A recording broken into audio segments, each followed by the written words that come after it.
حالا بذار تعریف کنم امروز چه اتفاقی افتاد.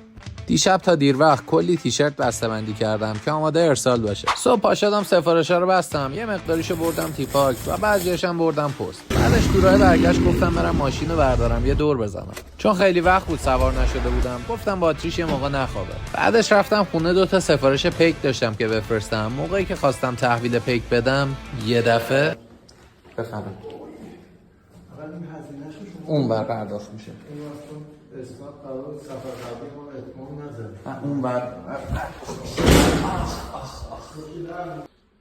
لعنت به این شانس. در بسته شد و کلیدم داخل خونه بود. خیلی گرم بود. رفتم از همسایه بالا یه لیوان آب گرفتم و بهش گفتم میشه بهم اجازه بدید از پنجره اتاقتون از پاسیو درو باز کنم و موافقت کرد. بعد به یکی از دوستام زنگ زدم و با تناب اومد طبقه دوم، رفت سمت پاسیو، خودش رو رسون به طبقه ما. در نهایت تونست درو باز کنه و من برگشتم خونه. قهوه درست کردم براش و یکم نشستیم و با تمام خستگی‌ها که همه کارام مونده بود، رفتم سراغ گرفتن اینماد برای سایتم که بتونم درگاه پرداخت بگیرم و تکمیلش کنم. به هر حال این اتفاقا ممکنه برای هر کسی بیفته. فردا باید اینماد تکمیل شده باشه. کارهای دیگه سایتم باید انجام بشه که فروش داشته باشم ازش.